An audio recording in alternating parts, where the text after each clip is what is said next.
Ladies and gentlemen, Golfweek Amateur Tour proudly presents Golfweek Amateur Tour, the podcast, talking about all things Golfweek Amateur Tour, including interviews with tour directors, players, and course professionals.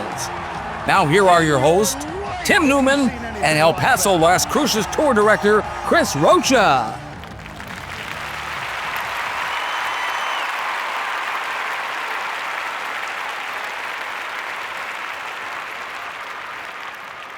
Chris, welcome back. We're in June now. We've got it's hard to believe, but the Countdown National Championship is almost. We're 30 days away from the Countdown National Championship. Mm-hmm. But June's a big month. Everybody's June playing is now. a big month. Yep. Everybody's playing. We got Father's Day. We got the best tournament of the PGA season. Yeah. We've got Father's Day. Now I'm not, I put Father's Day and I put Mother's Day just above Father's Day, just in case anybody's wondering. By the way, I hope everybody had a happy Mother's Day. That's a safe assumption to be able to do that. Yeah. So we got a lot going on.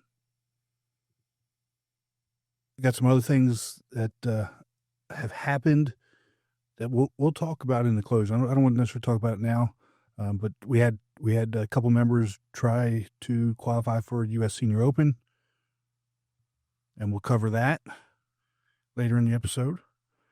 But our first guest tonight, this guy's going to be an awesome guest. Let me just tell you this.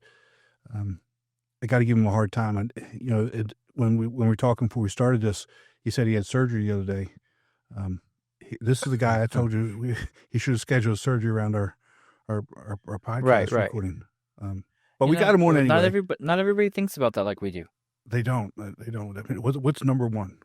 The Golfweek Amateur Tour, the podcast recording schedule. That comes above everything. Mother's Day, Jen's birthday, all that stuff. My wife's birthday. But anyway, this guest, we're extending our veteran episode to be able to talk to this guest. He's been around for a long time. He's stepped up his role with the tour this year, and we'll talk to him about that. He's helping out one of my favorite people. But let's just go ahead, and we've done this a number of times. Well, you've done it a number of times. Let's bring in our next guest from the Tidewater. Excuse me. Oh my goodness gracious! From the Richmond tour, Ralph Perkins. Ralph, welcome, bud. Ralph, welcome to the show. Sorry for the mix-up with Tidewater tours. I know Richmond has been around for, I think, 4 years now, right? Yeah, I think so. I think it was just becoming 2 tours when I joined Golf Week. Yeah, and was Sean Redmond the tour director? I've known Sean for close to 20 years now. Wow, that's fantastic. Yeah, so I met him when I first started the DC tour, and he was down with Lyle and Tidewater, and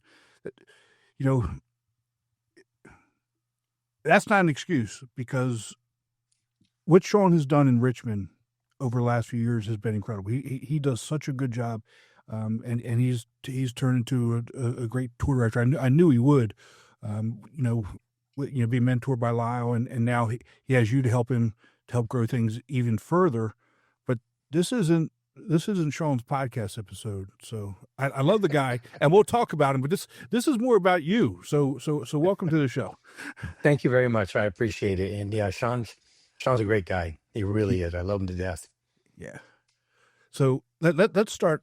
I got to give you a hard time. Sure. We've been back and forth a little bit, and I know you deal more with Jennifer than anybody else. But I told you we were going to get you on, and yes, wanted sir. to schedule you, and for whatever reason, you didn't check with us when your surgery schedule. You got to work on that. This recording is priority. I heard you say that earlier, and be honest with you, my surgery was scheduled the week prior, because I'm in college full time now, actually. Oh wow! And I just enrolled in college. I just finished my my first semester ever, And so I had a break between this the spring and the summer semester. Well, it didn't go well. They postponed my surgery a week, put it on the Thursday that we were scheduled to record. And of course, I'm back in the beginning of summer semester and all kinds of everything else that's happening at the same time. So it wasn't convenient for me by any stretch of the imagination. Well, I hope it went well. You look good, and you're up and moving. You played golf today, so it had to have been successful. It's I got a long road. It did not go well. It went from 4 hours to 9 hours. There were complications. Yeah. Things happened. I got another 4 months of stuff that I got to go through to get through what did not go well. So Well, I'm sorry to hear that. So me too, but it'll be all right. So Chris I'm a knows soldier. about it. I'm a soldier. Well, let's talk about that. Talk to us a little bit about your military service, what you did, how you got into it, and some of the cool stuff you did. Well, I joined the military. I joined the United States Army probably a long time ago for a lot of your listeners, 1982. I was a high school dropout. Didn't really have a lot going on in my life. I was in a lot of trouble. And I said, you know what? Let's join the Army, see the world. But more importantly, let's join the Army and have 3 meals, a place to sleep, and something to eat. So that was really the driving factor. And so because of my current situation that I had in that previous life, of really, I literally was homeless at the time. 17 years old, just turning 18. And so I said, I'm going to be a cook in the Army because at least I will guarantee that I don't miss any meals if I'm cooking them. So my only reason to be a cook was because I didn't want to miss any meals. And I ended up being a cook in the Army for a long time. And I ended up, I went to leadership school down here at Fort Lee, Virginia. I was stationed all over the world. I went to Korea twice. I went to Fort Hood, Texas. I went to Fort Polk, Louisiana. I went to Germany. I went to out in the desert, in the Mojave Desert for exercises. Mm-hmm. I stationed in Hawaii for 4 years. I was deployed several times. And then I even learned to speak, read, and write Korean while I was in Korea. Wow. So all self-taught. And then once I got out of the military, I started my own IT consulting firm. And I know it's a crazy shift to go from being a chef. And my last duty assignment was to being a chef for the Secretary of Defense at the Pentagon. So I was a personal chef for Cheney, Aspen, and Secretary Perry. Wow. Dude, that's amazing. What was that like? I mean, being around those people, every day. I mean, not fun. I preferred, so my first duty, my first duty assignments were combat army units, right? Field artillery, Mm-hmm. air defense artillery, all those types of things. So I spent a lot of time, you guys civilians would call it camping, we called it training out in the woods, and I'd be out there 30, 45 days at a pop and be gone. And that was, to me, real good, solid, hands dirty, boots on the ground, soldiering. Right. When I got to the Pentagon, lieutenant colonels, full-bird colonels were coffee boys. They were running around pouring coffee. And, as a staff sergeant, I wasn't nothing. I was just dirt. And so those circles and those levels and those echelons of leadership there, it's a very different culture that I just didn't like as a real, what I call a soldier on the ground. Right. So, Chris, there's a lot of similarities with Ralph's service as some of the other people we've had on, especially recently. So, like last episode, we had somebody who was in air defense, right? So, and we had before that we did have an artillery. We had an MP. My brother was stationed at and currently lives just outside of Fort Polk. Why he's living there, I don't know. I've been to the Mojave Desert. I was infantry, and so this is, Chris. This is one of the reasons why we do this, because you sometimes you're going to have some similar issues, similar experiences, but some people are going to have so much better stories than others, and going from Ralph, just think about this from a different perspective. You went from being homeless. Yes, sir. to working at the Pentagon, working at the highest levels of Yes, sir. our military. Yes, sir. And that's And what that's and foreign incredible. dignitaries. I mean, Yeah. I'm sitting in the same room with the Secretary of Defense for the country of Georgia, right?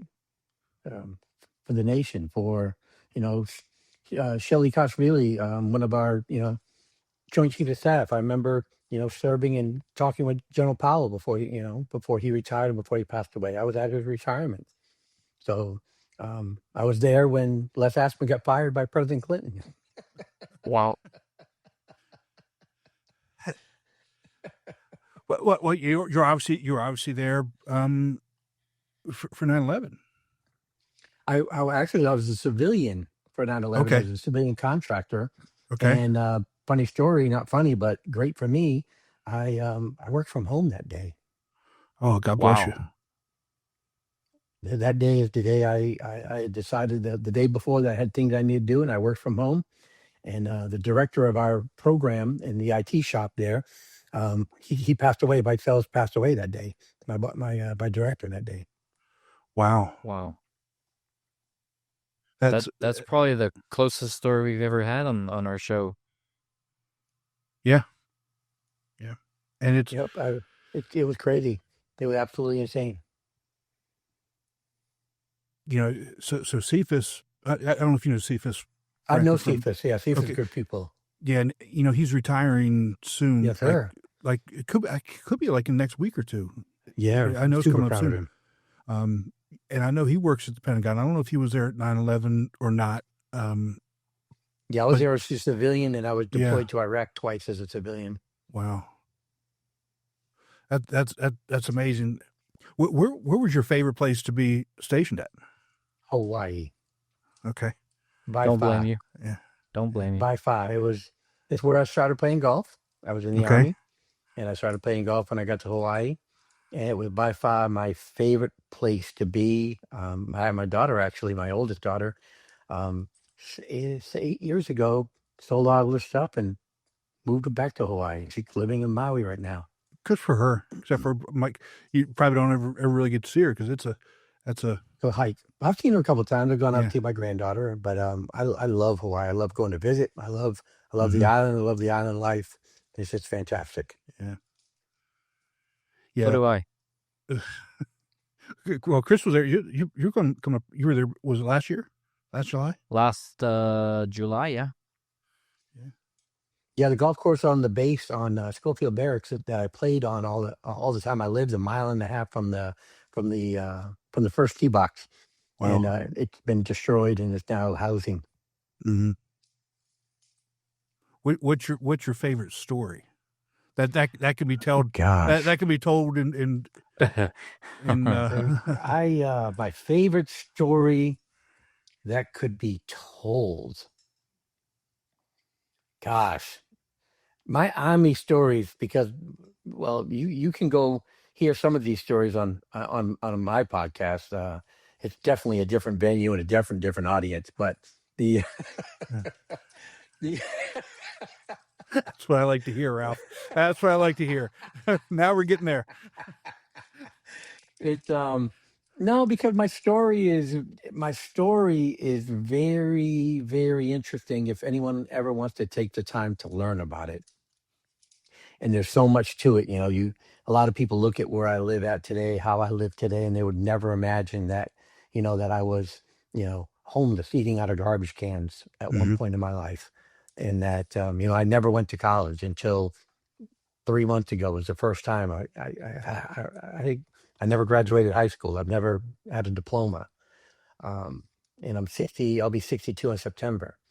But one of if I was to try and name a favorite Army story, it would probably be an interesting one where I was leaving Korea in this would have been 1987. Yeah, early 87. And my daughter had been born in an Army hospital in Korea. And my ex-wife, my then wife, who was a Korean national, we were getting ready to deploy back to the United States and come to Fort Polk, Louisiana. We get to the airport, and the people at the civilian airport tell me that my daughter, who is 6 months old, she can't travel. Oh, And I'm thinking, okay, so if she's not traveling, trust and believe nobody's traveling. We're Exactly. just yeah. not we're just It's not it's not doing happening. that. Right. Right. So, anyways, that's because she wasn't technically on my orders. She wasn't on the paperwork. We didn't have computers then. Everything was printed out. Everything was typewriter.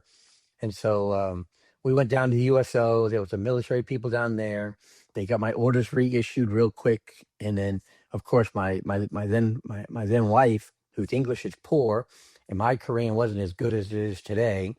And so that dialogue, and then with the military, her not knowing what's going on, a screaming baby. I'm in full Class A uniform because that's the only way Is we that could travel in the right? 80s. Right. Yeah, it got kind of crazy, but in the end, made it to be a long day, and we ended up all getting on the plane probably 6 hours later. We missed the first flight, and it turned into Korea to Alaska to California to St. Louis to Miami Oh my to goodness. Chicago to Boston, where I'm originally from, to get Goodness home. gracious. That's Ralph. That's a nightmare. That's With a that's. 6-month-old. I With didn't a know. I don't know if you 6-month-old. knew that or not. I'm just letting you know that was a nightmare for you. And you bring up something that I literally thought about yesterday because I was telling a story about my grandmother, and when I was in basic training, I Yeah. went through basic training over Christmas of 1986, and back then everybody went on block leave, even if you were in basic training, and I That's had to right. travel, in my Class A's. That's That's right. that was it, and That's right. So in '86, you had were you in the Army? yeah, I was in the Army. I was Yeah, stationed me too. I was at Fort Benning in basic training, and Nice. So you had BDUs by then. yes. Mhm. My first uniforms were olive drab. Oh gosh. Actually, I still have one of my first BDU tops. I can't get I can't I can't get my arm in it anymore. I think my younger brother has my Class A's somewhere. I still have my He Class should, A's completely put together yeah, from my last assignment. yeah. Yep, mine are still fully ready to be inspected right now. Oh my God. Wow. And so I also had a similar story when I was in Thailand. Yeah, I was in Thailand, teaching, and the night before I was supposed to come home. They took us out, and we did do what you do in Thailand, and Right. we had Just for show. exactly, and so I had to be up and at the airport like 3:00 local time. So we just never went to bed. It was just go out and then go back to the hotel, grab your stuff, and go. Right. And I get there, and somehow my reservation was canceled, and they had already dropped me off. So, and I don't speak Thai. I'm like, Nope. and I'm screwed. Finally got it situated, and you go through, you go out, and if you're leaving Thailand, you actually have to pay to leave. That's right. And I didn't have any cash. So somebody paid for me to leave, and I had to sit in a jump seat backwards, drunk and hungover from Bangkok to Tokyo. Oh God, Unbelievable. It was awful. Yeah, the traveling and the things that the soldiers do that's outside their job, not just soldiers, but your airmen, sailors, Yeah, Marines, all your service members. The travel, especially back then, was absolutely insane. yeah, yeah. And I don't know, some that's much better right now anyway. But Well, today, right? But yeah, things are definitely a little more modern, that's for sure. So let's talk about golf a little bit. Sure. I mean, I love this. My favorite thing. So you got into playing golf in Hawaii. Yes, sir. Talk about your story from playing golf in Hawaii to where you are today.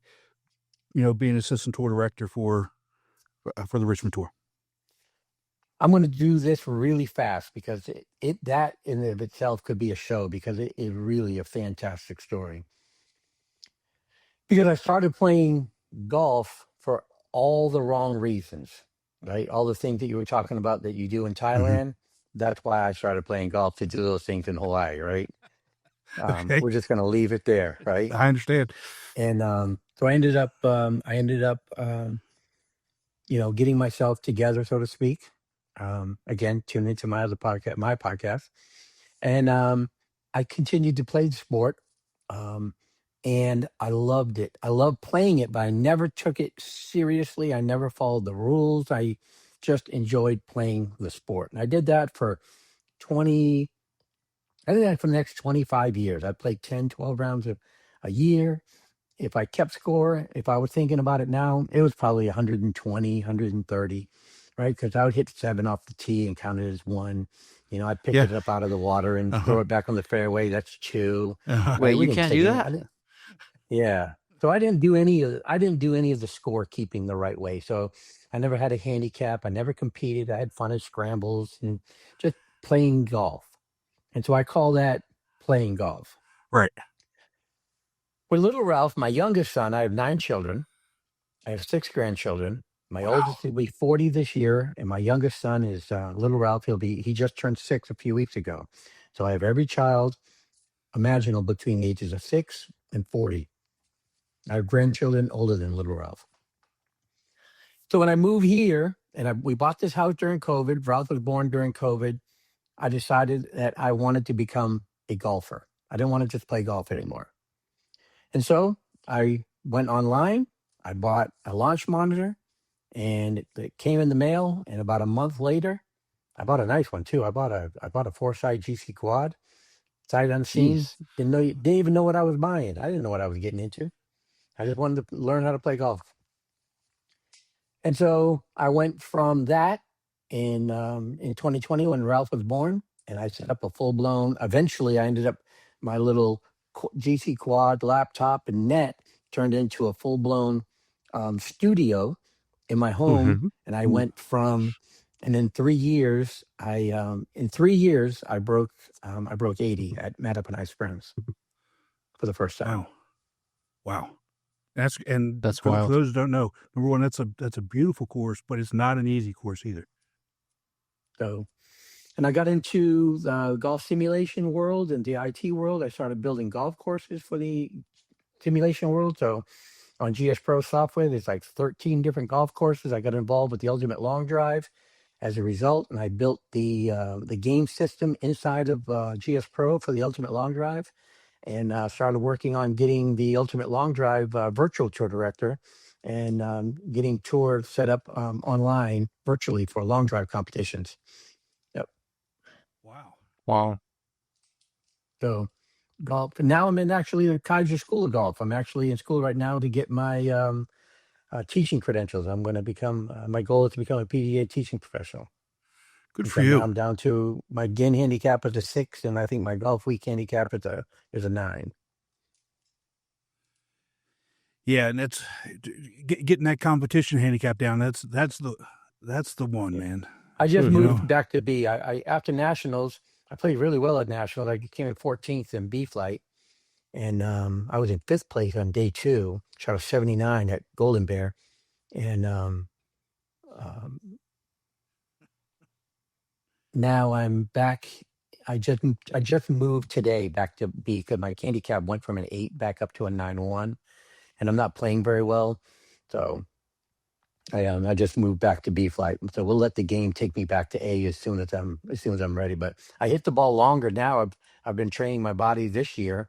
I hit the ball longer now than I've ever hit it my entire life. I can definitely get it out there now. That's awesome. At you say you're 60 or 62? I'll be 62 in September. Yeah, it's 62. That's awesome. You know what? So the A flight tees is a long tee box, especially at Mattapani, where Mhm. half the golf course are from the tips. Yeah, Mhm. yeah.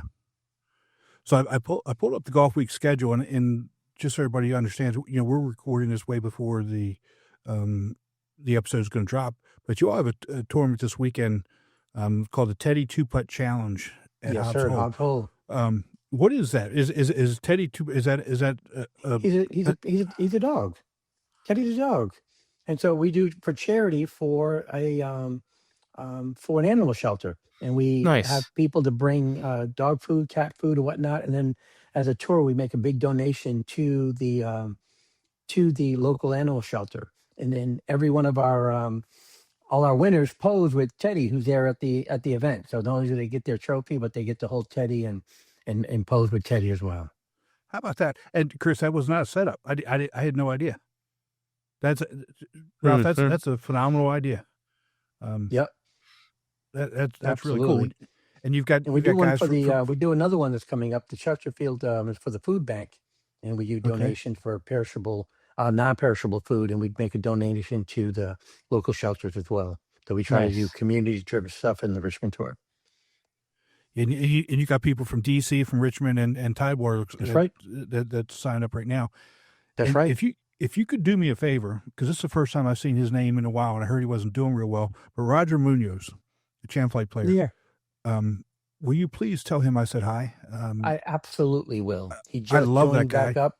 I haven't met him yet personally, but Sean told me a lot about him and that he was joining, and I most certainly will make a point of that, Tim, for sure.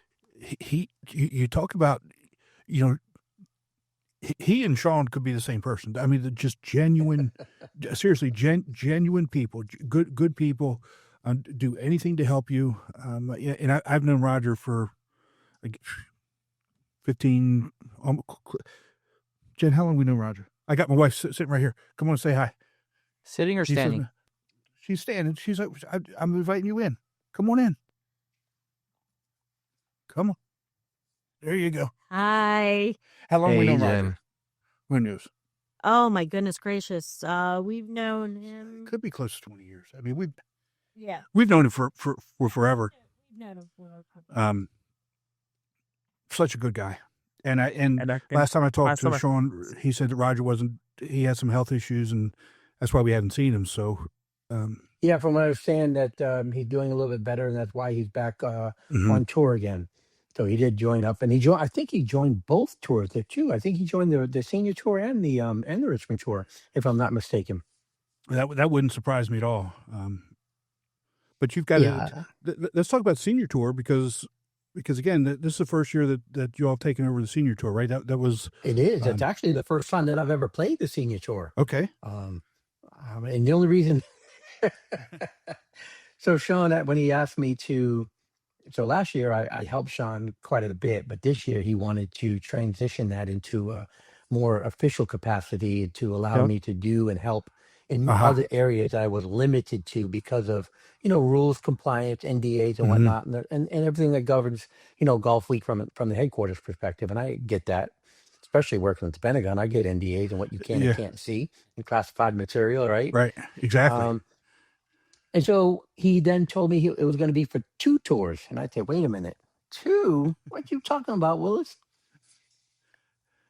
Yeah, but I mean, it's... And so he told me, he said, well, because now you're the assistant tour director for the senior tour, you have to play, right? And I'm like, oh, hell, what are you talking about? Yeah, you got to play golf. I still worked. So getting out on Tuesdays and Wednesdays, I have a 6-year-old still in school. So the juggle is real to try to make as many of the senior events. So I joined the senior tour, and I'm not playing well. I'm not playing well anywhere right now. So. Oh, but that's all right. At least here's the thing. Here's the thing about the senior tour that I love. Okay, the competition is still there, but it's the guys are just a little bit more relaxed. I think so too. I think so for the most part. In some areas, they're very stuck in their ways, though. Mm-hmm. Yeah. But again, I'm looking. So you've got a 2-day coming up. I think it's next weekend. Next week on the I think it's a Wednesday, Thursday, I believe. Okay. It's going to be Williamsburg National. We're going to play in the Yorktown and the Jamestown course. Again, that's a phenomenal facility too. It is. It's a great place. I love going down there. And you've got a good group of guys signed up.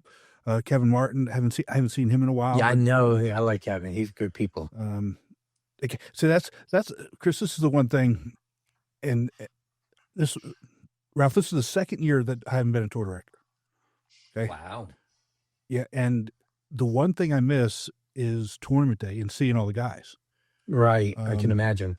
And just our season in life with Jen and I right now, it's just not something that can work or was working. And, so being the tour director for DC for as long as we were, you see these names. I mean, I know a lot of them. I bet.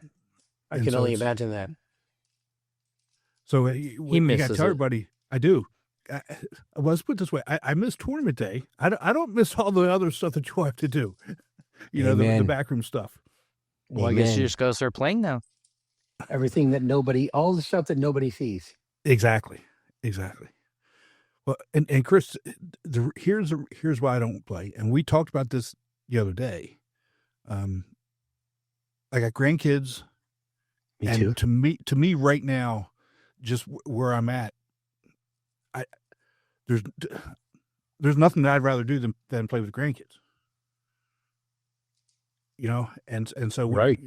as they get older and they don't want to play with pops anymore, maybe that'll be a different change. But I can't justify taking the time away to do what I would need to do, to go out and play and practice and Right.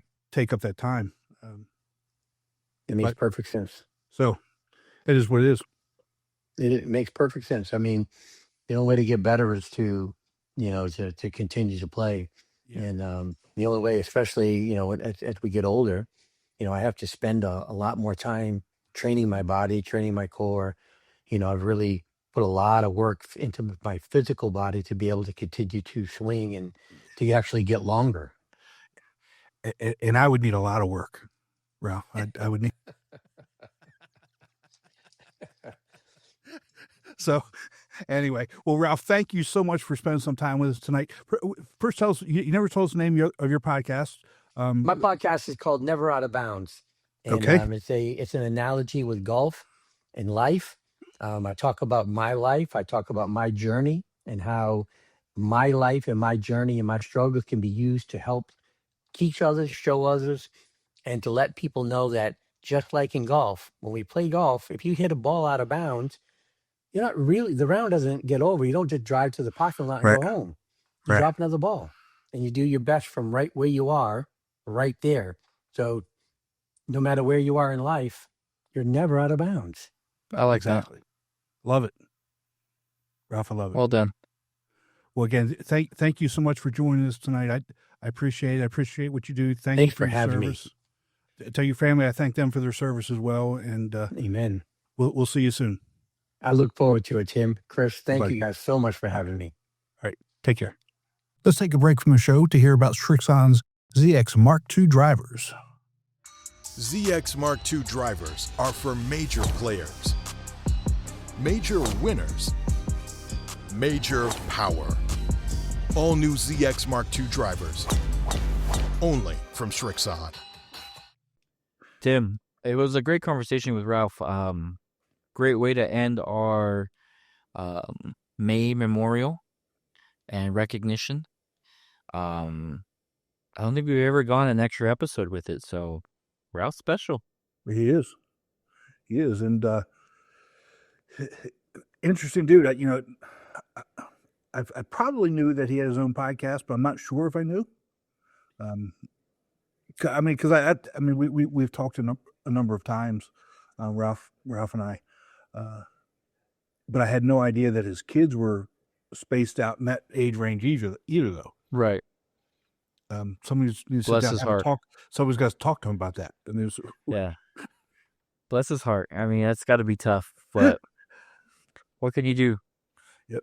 But God bless him, man. I mean, loves what he does. Going back to school, 62 years old. Good for him. Yes, sir. And I'm glad we've got guys like him, on the tour as well. Yeah, it's always great. I mean, honestly, anybody could go to anybody on tour and just have a conversation about them, and Mm-hmm. I'm pretty sure they'd all be interesting stories. Oh yeah. Yeah. Some stories aren't meant for public consumption, though. No. That's why we pick and choose. But we're, it's June 1st, and between the last couple weeks and the first couple weeks of June, I would say this is regional season. Yes. Yes, there's a lot of them happening, especially June and July. Yeah, It's nonstop. it is. I think there's one every weekend. Yeah, for a while there's. So we had two over Memorial Day. We had one out in California. Had one in Florida, and obviously good competition. But we're going to talk to. We're going to go out to the California one, to a winner out who. We're going to talk to somebody who went out to the California Regional and won. He's from the East Coast, and maybe that's why we chose him. I don't know. But, it's not that we forget about California. It's just that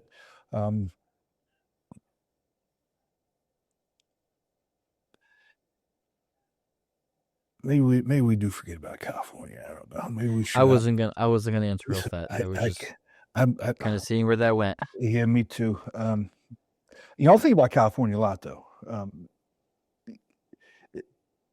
One of the things, I don't know if you know this, but there's a casino that's actually closing down in a couple weeks. The Prim, I think it's called Prim Valley, and it used to be a beautiful casino, had a couple really nice, beautiful courses, but because of online gambling and stuff, the whole place is shutting down. And I say that because I know California used to play there all the time. It's right on the border of California and Nevada. And anyway, let's not forget about California anymore. No. They had a regional. They did. And they play there every year. And I don't know if you've ever played there, but if not, you need to go out there. It's a great facility. I have not gone out there to play it. Well, you should. And that should be on your bucket list for next year. It's only like a 20-hour drive for you. I don't know. I had a good Memorial weekend myself, so. Well, we're going to talk. I don't even want to bring that up yet, but because I want to leave that as its own segment. Yeah. Okay. So let's go ahead. We're going to gloss over it. It's not that I'm glossing over it, but we're going to gloss over it for now. I'm really proud of you. Understood. And I'm excited about it. But if we go down that road now, we may steal some thunder from. I understand. Our next guest. So let's just go ahead and bring him in. A-flight player from Atlanta, Gran Sumrall. Gran, welcome to the show, bud. Hey, guys. How are y'all? Doing great. Yeah, we just mentioned, I didn't want to steal your thunder. Chris had a big weekend, but you had a big weekend as well. You walked away with 2 wins, one in a regional, and you played really well in the 2 regionals that you played in this year. I played in. I think did I play? I only played in one. I think it was the New Orleans. No, you were out in Vegas. You had a top 5 out in Vegas. I think you shot 73 or 74 on the first day. No, I didn't go to Vegas. That would have been. I did shoot 73 in. Where was that? Oh no, it was Louisiana. That's right, Louisiana. Louisiana, my fault. Yep. Yep, and then I blew the lead to a really nice guy, Dan Hubbard, from Louisiana. And then coincidentally enough, me and him were battling out this weekend. Last weekend, same guy. It was kind of fitting, I guess. So yeah, I was going to bring that up. Yeah, Dan really is a good guy. We're going to give him a hard time because he and Trey. They do the podcast for Louisiana North, and we went out there and they tried to get us to do it in the bathroom. We said we're professionals. We don't do that in the bathroom. So tell us about California and the facility out there. I've been out there. I love it. Y'all were just talking about, y'all were just talking about it, and I tell you, it's amazing. And that was the first place I ever played on the Golfweek. It was 3 years ago. I had a buddy of mine who plays in Denver. He said, "Hey, me and my wife are going to Palm Springs to play golf." So I asked my wife, and they know each other. And so I joined the tour so I could go out there and play. It was my first time ever playing, and it was great. I was very impressed. It was a phenomenal I mean, the weather in California that time of year, it can be hot, but it's not. I mean, I'm from Georgia, so it wasn't bad. But it was great, and the course is in amazing shape. It was probably as good a shape as I've seen it. This was my third time going to Palm Springs. Okay. Because I enjoyed it that much. Mm-hmm. Nice. It's Chris, you ought to go. It's phenomenal. So and I like what Don does out there. Is he does have that tournament the day before. That is a so neat thing. I liked it. Mm-hmm. And you won that one as well. I did. I played real well on that one. I'd played there before, for a few years ago, and it's a totally different course than the other two. But played real good, putted real good, and then kind of, I guess, carried the momentum into the 2-day. Had a couple slip ups the first day of the 2-day, and then really it was like who could hold on to the bull and not get thrown off. That's how it felt. You talk about difficult. That stadium course is something else. It's you wouldn't want to go out there and just play there for 3 days. You would not go back. But it's a challenge. But was the wind blowing the second day, or was that blowing bad? It's just the difficulty. That course is so difficult. The length is deceiving because I think we played it at 67, 68, but you drill a driver down there and it gets in the rough or gets on a slope. There's moguls everywhere, so you're having to take an extra club into diabolical greens, and then a lot of them will cut you off so you can't hit driver. The fairways, little, and it's just tough, man. It's just tough. It's course management. You can't just drill it and go hit the next shot. You got to definitely hit away from trouble a lot out on that other course. Yeah, so you're not making it sound fun.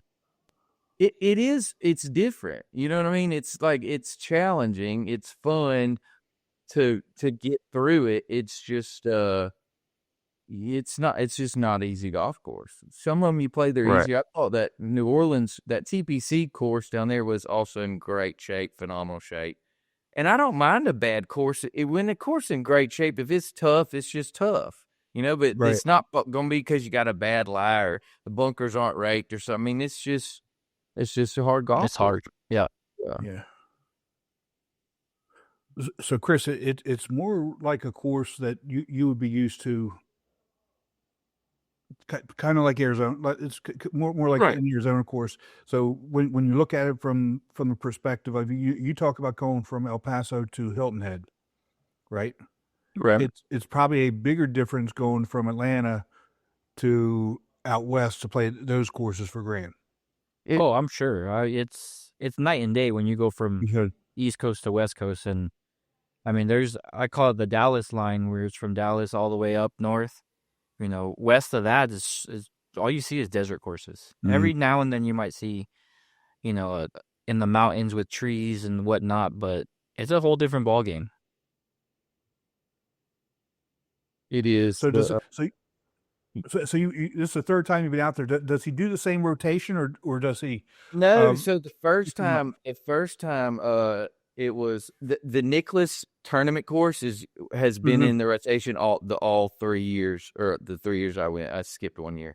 The other course that's also really fun is that mountain course they play. Okay. That was. I didn't go out there last year. It was the year before they played the mountain. And then last year was their first year playing the stadium. I think the stadium had gone under some they redid it, I think. Yeah. So last year's a fifth year playing it, and then they did it again this year. But I really like having them do that first day, almost like a warm-up type thing, because it kind of gets you into, the tournament kind of mindset, because it's totally different, playing tournament versus just going out there and playing. I do like it. I kind of wish more regionals did it. I would almost definitely always do that. I would. So would you rather do that or a skins game? I've never done a skins game. I haven't. The I know they do one in Hilton Head, don't they? The day before. And so I've never done it just because it's already a 3-day thing, and I just haven't been able to make it out there. I've only done the Hilton Head twice.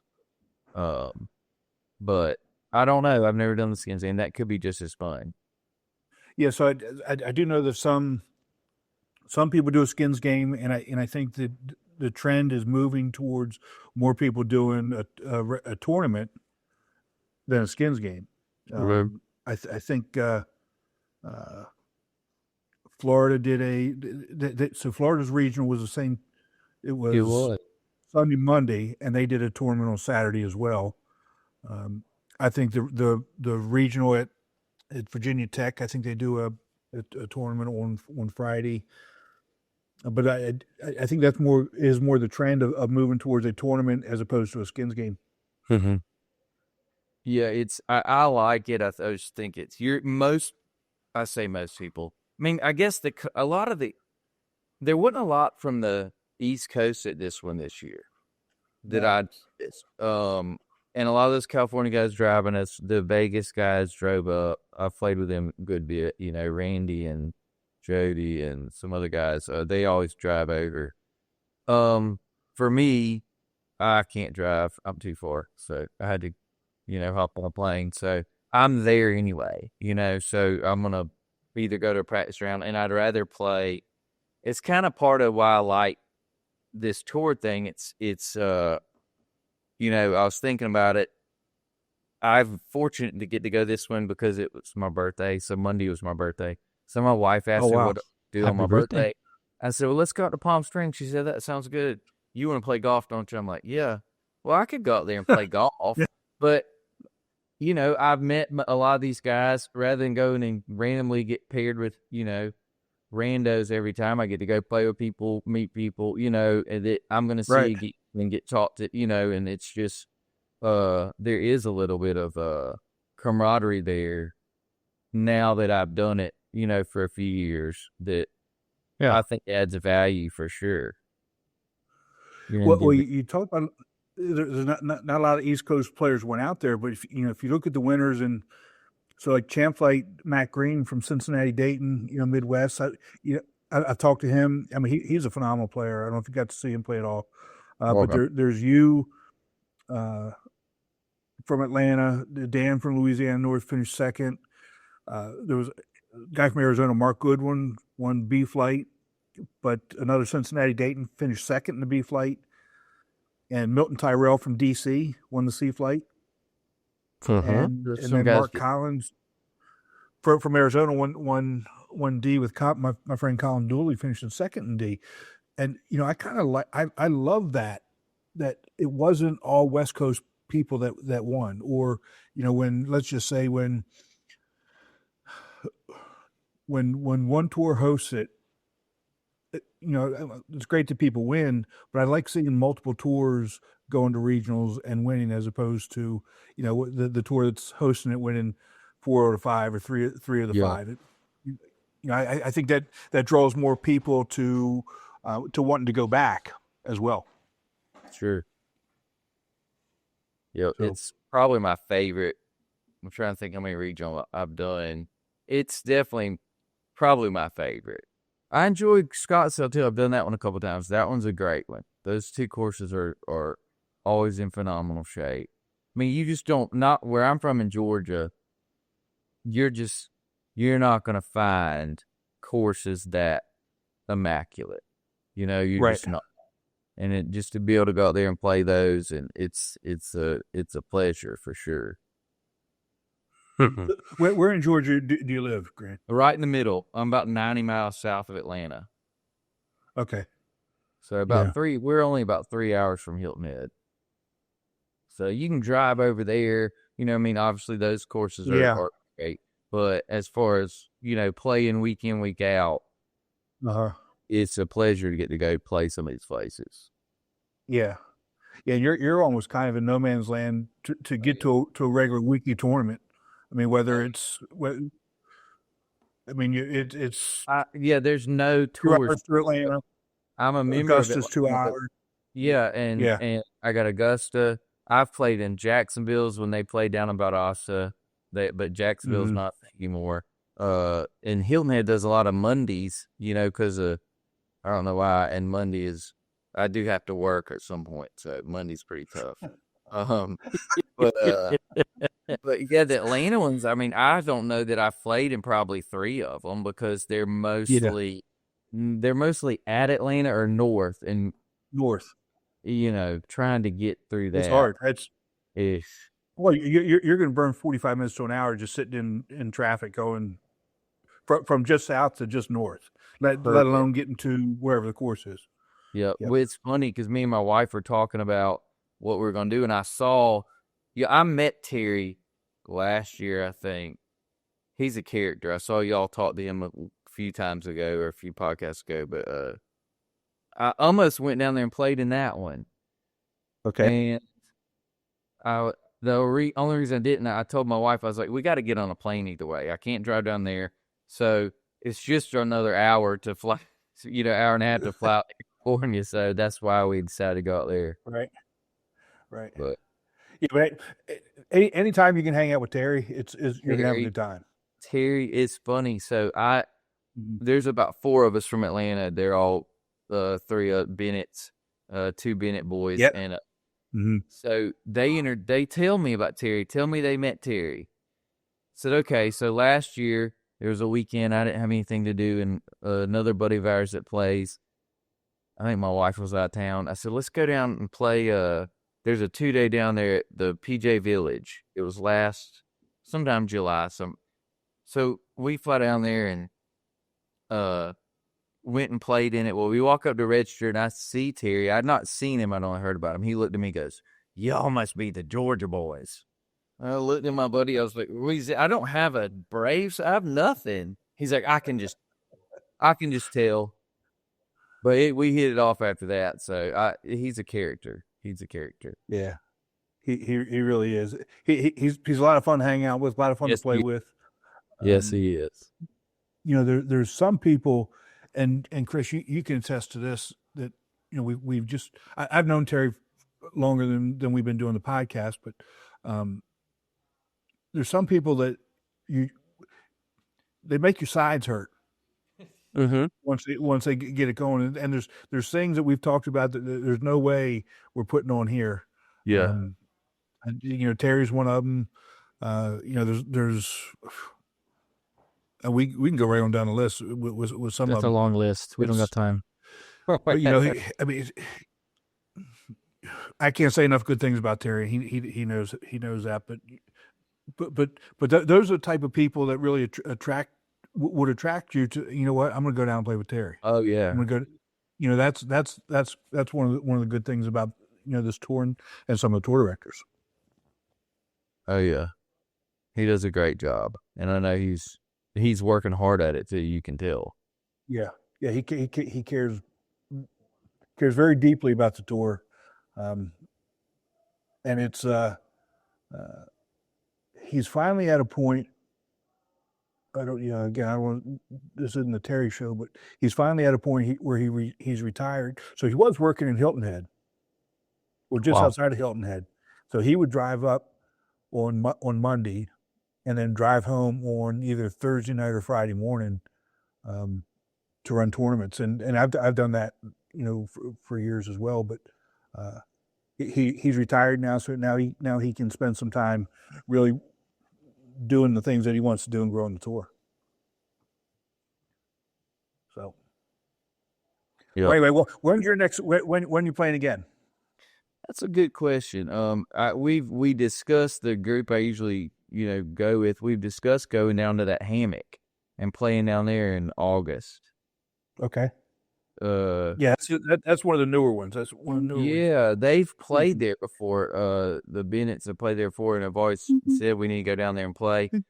So I'm considering going down to that one. I'm looking for some Atlanta ones to hop into, because now that I want a regional, I'm like, man, now I'm right here, close to the top.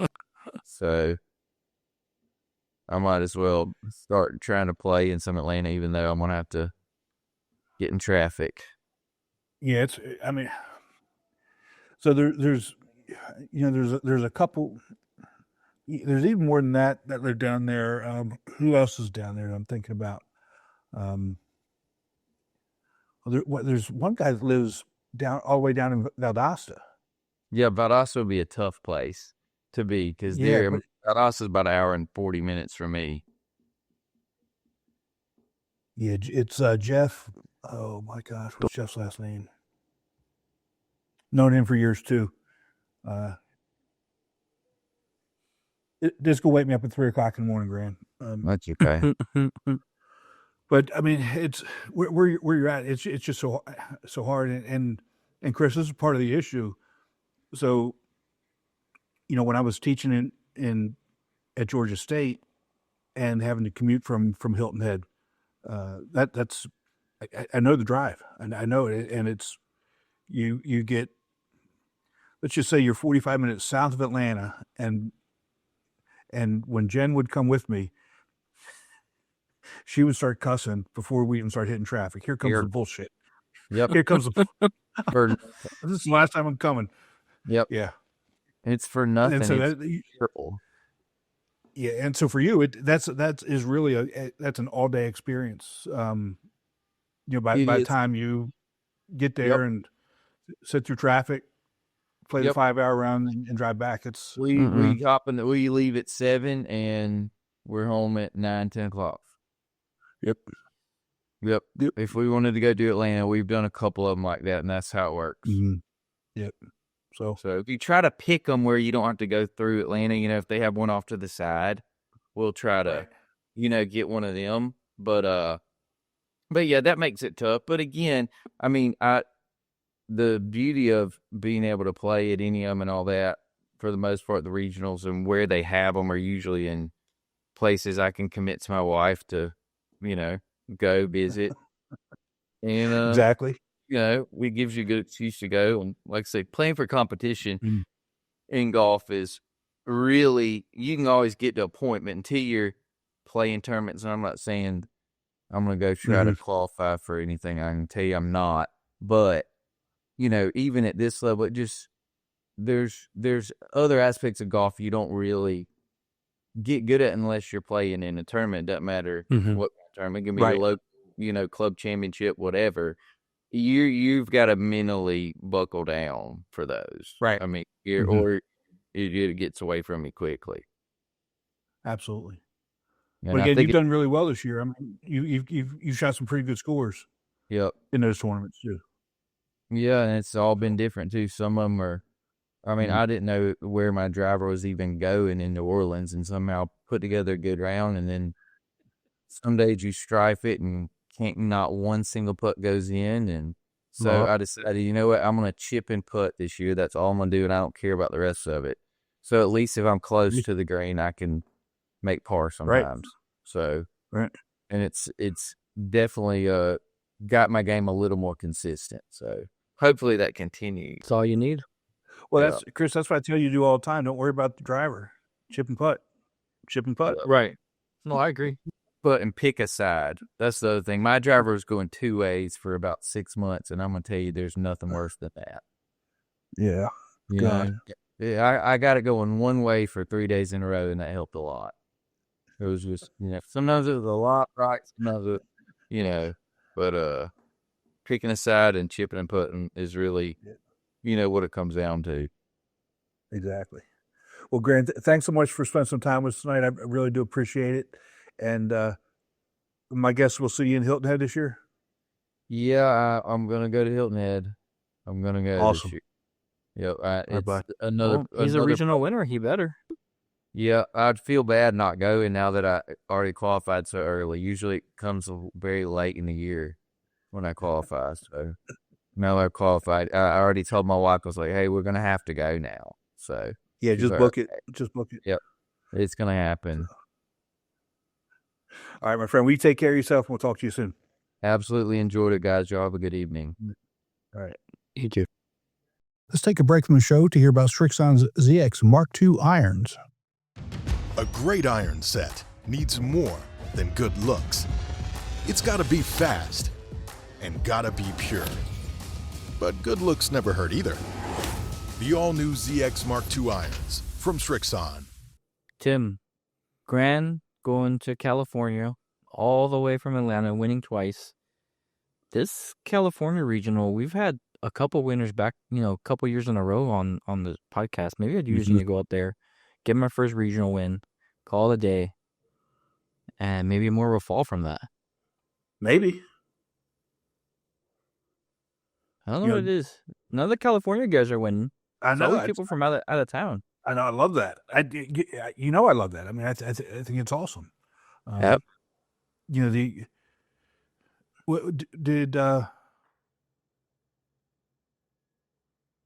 one of your guys win it? Was it the young kid? High school kid? No, that was Arizona. That the high school kid won. Okay. But one of my guys have gone out there and won as well. Yeah, I love that. I mean, I believe Ricardo won, our national champ, but I may be wrong. I think you just wanted to say you're a national champ and rub it in my face. That too. He we were playing one weekend, and he pulls the, "Hey, it's my turn. I'm a national champ." I go, "Finally." There you go. Finally. Love it. 8 months later, he goes, "You know what? That felt good to say. I was glad I was able to say that." He's got to say that. He should say that on every tee box, man. He should. Good for him. But no, it was good to talk to him. Mm-hmm. It sounds like if you go to Georgia, plan a day's trip if you have to go play in Atlanta, because I've never been, but I don't like staying in traffic. Well, the problem with where he is, so the traffic is one thing, right? Okay. But from where he is to even get to the start of traffic, that's almost an 2 hour. hours. But it's Jeez. almost 2 hours. It's a good. Let's put it this way: it's a good hour and a half, easy, on a good Wow. day. And that's just to get to the start of the traffic. Right. And most of the Atlanta members are north of the city. We've only got, let's just say, out of 140, we've got probably 20 or less that are south of the city. Okay. And not that there's not good courses south of the city. If you're north of the city, you're not going to go south because of the traffic, right? So most of the tournaments are north. Anyway, it's just what it is. Yeah, Right. Is what it is. But it was good talking to him. Yeah. He's a good player. I mean, just heck, he shot 73 at TPC Louisiana. 73. He shot 74 on the Friday tournament. Jeez. So he's got those rounds in him. And I think if he was able to play more tournament golf, he would be shooting those numbers more regular, Consistently, right? I mean, he plays a fair amount, but he's not like some of the other guys that we've had on the show that are people that never miss. Right. I mean, he's in a position where not only he's got kids, but it's literally baseball games. It sound like it's an all day. Literally, it's an all day thing, and nobody wants to really sit in that kind of traffic. But he's got a good game. He really does. Well, hopefully he's able to make it to nationals and kind of see what happens from there. Yeah. So we holding off on you. And I did not have I don't have the video to share with everybody. Maybe I'll just put it on the website anyway. But tell everybody what you did this past weekend. And well, that's what I was saying. Played in the tournament Memorial Day. Fun little tournament, a net tournament. You had four people per team.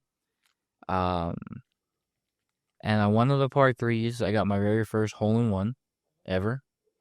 It was 173 yards. Little pop-up 5 hybrid that I like to do and land it pretty soft. And saw it was going to the green, so I just picked up my tee, and then I hear 2 of my team members, "Oh, I think it went in." And I was like, "Nah, it didn't go in. There's no way." And where the pin was tucked, it's kind of behind a ridge. So if the ball goes to that side, it can get lost behind that ridge. Right. And the 4th guy was at his cart, and he looks in his rangefinder, and he goes, "I don't see a ball there at all." And usually you can see it from this spot. And I was like, well, we'll find out when we get up. But I had to wait for 2 other people to hit. That was the second one to hit. So you were the second one to hit? Yeah. Okay, good God.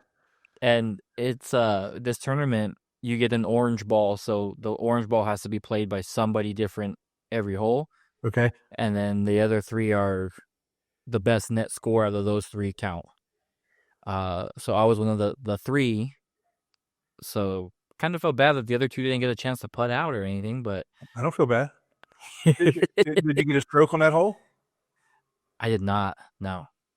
What are you doing, man? You want me to get better or worse? Well, I'm just saying. If that's a stroke hole, you could take a Get zero. a 0. Right. But no stroke hole on that one. That's awesome, bro. But yeah, if you're able to put the video, if not, I had my meta glasses on and we recorded from the cart all the way to the green, and I don't think I've ran on the golf course ever. And I ran from the cart to the hole, and you see a ball there, and I was like, oh, there it is. I'm like, no, that's the other guy's ball. And I went, and sure enough, it was in the cup. Dude, that's awesome. So it's crazy. Was watching the video with Jen, and she kept saying, "How's he recording that?" I said, with his glasses.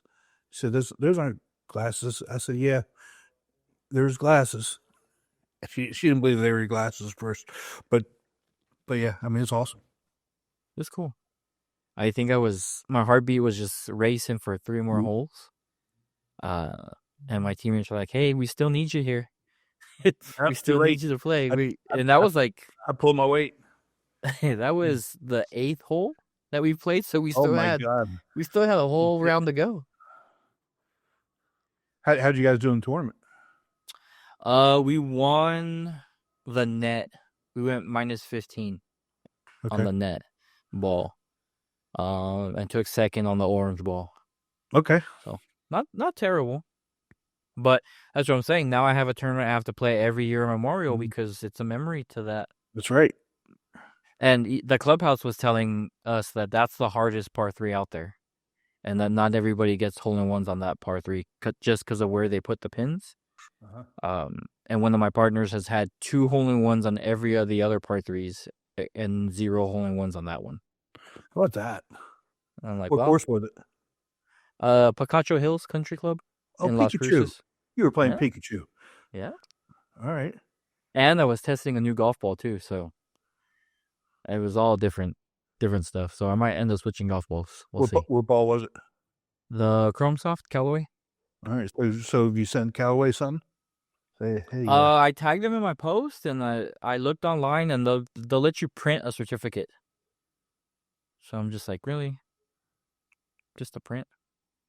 I thought they sent you a year's supply of new golf balls. Man. You know, that was the game plan when I tagged them. I said, maybe I'll give me a sleeve or something, and not even a hand clap from them. That's messed up. They're busy. They're busy. They got something else to do? What? I don't understand. The tour? Well, because I knew it was the 25th, and I remember that you had a tournament on the 25th, but it was April 25th. And I said, I think it's in a tournament. And Jen said, I don't think so, because I don't remember doing scores. I said, well, he was in a tournament, and so you were in a tournament, so I was right. Right. It was a fun one.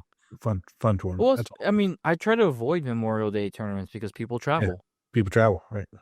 Yep. So this one I came across on social media, and I called my buddy Jordan. He was like, "Yeah, I'll play." And then I called another one of our Golf Week guys. He's like, "Yeah, I'll play, and I'll bring a an older Golf Week guy that he's 72, Oh yes.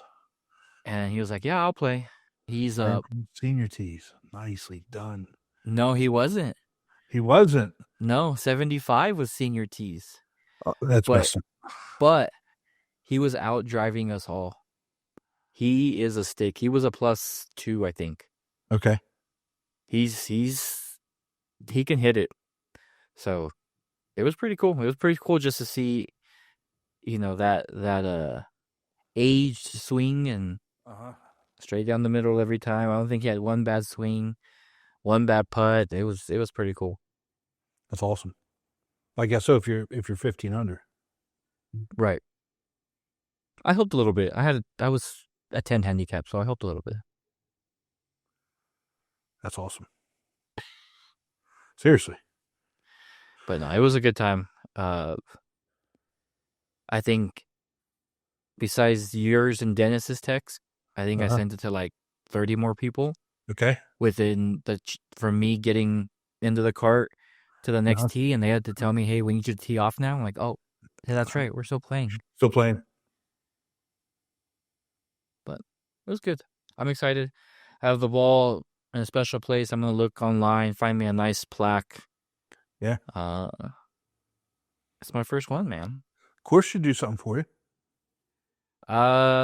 The course gave I won the closest to the pin on that one, so they gave me a dinner for two. Okay. Yeah, but that's part of the tournament stuff. I mean, the course should do something for you. Say, look, man.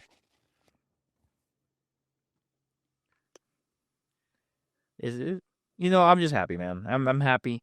Got to have bragging rights again with Billy and my brother. Okay. And Sazo.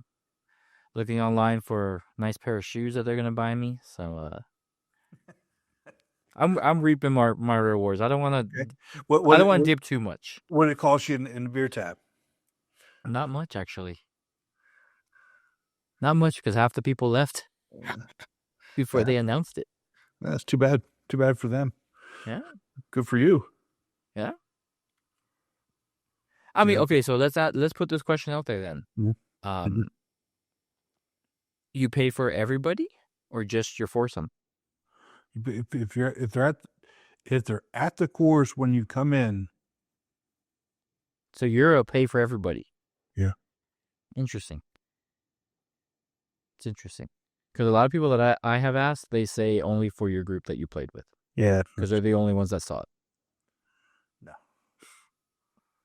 But, to be fair, I've never seen one. I've heard the cheers of one, but I've never seen one. That was my first one to see. Well, there's a movement now that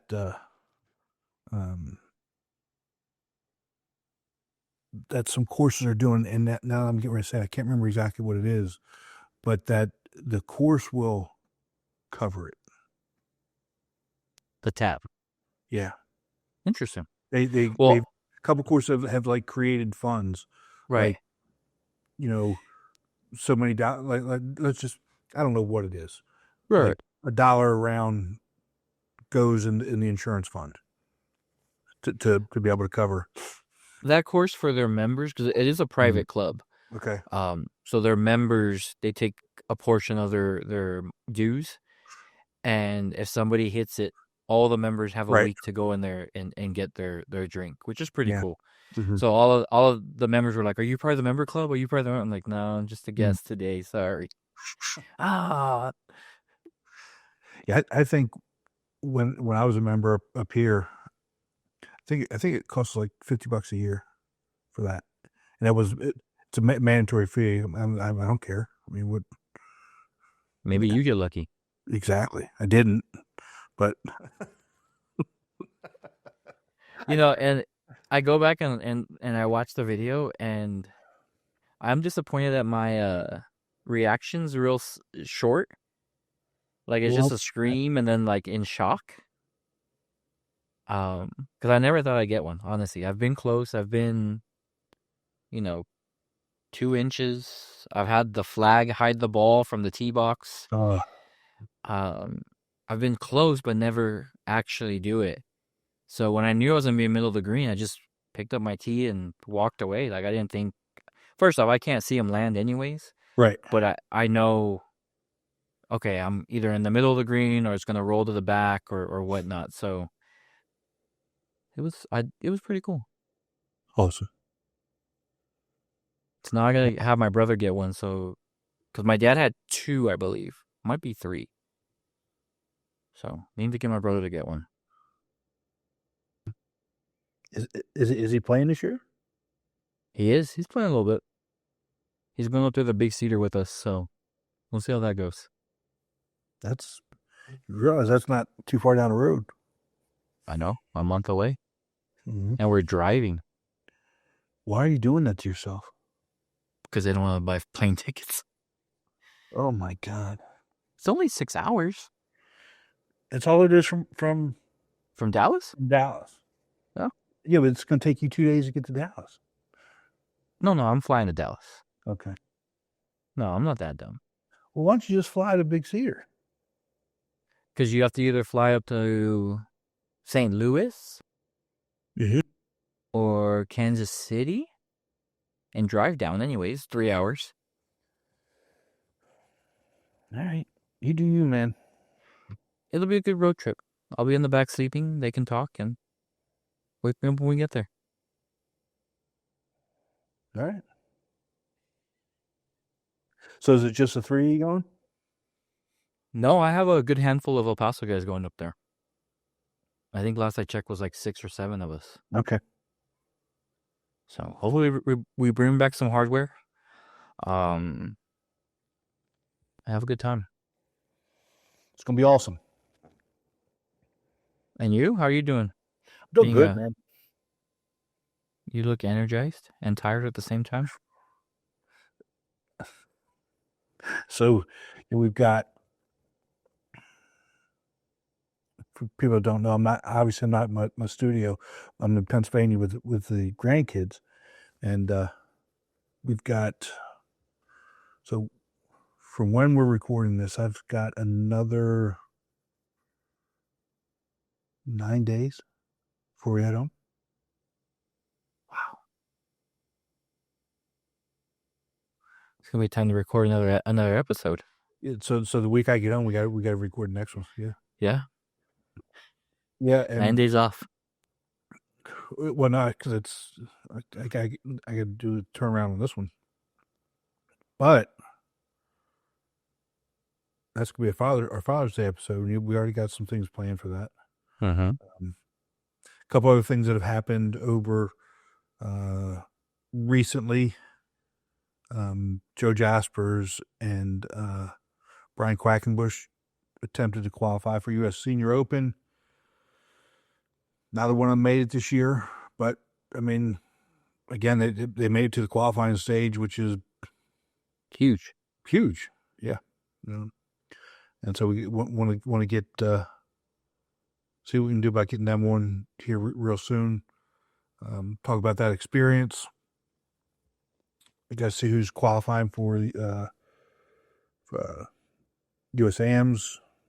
Yep. Senior AMs. Senior AM and the Open AM. And your favorite tournament of the year. Hey, that's coming up, man. You know it is. You need to just get on board. Maybe we do the pool that we were talking about. Well, we gotta get, if we're gonna do it, we gotta start getting the thing organized before I come back. Right. After I'm heading out this weekend for a tournament. After when I get back, I'll see what I can do. Oh, you got a 2-day, right? Yep. This coming weekend. Yep. And I'm feeling great. Holing one, shot a 77 on my own ball. Gross, not net. Okay. So I'm feeling good. I'm excited.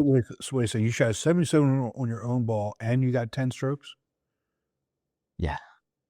That's pretty good. Yeah, I'm feeling it. That's pretty good.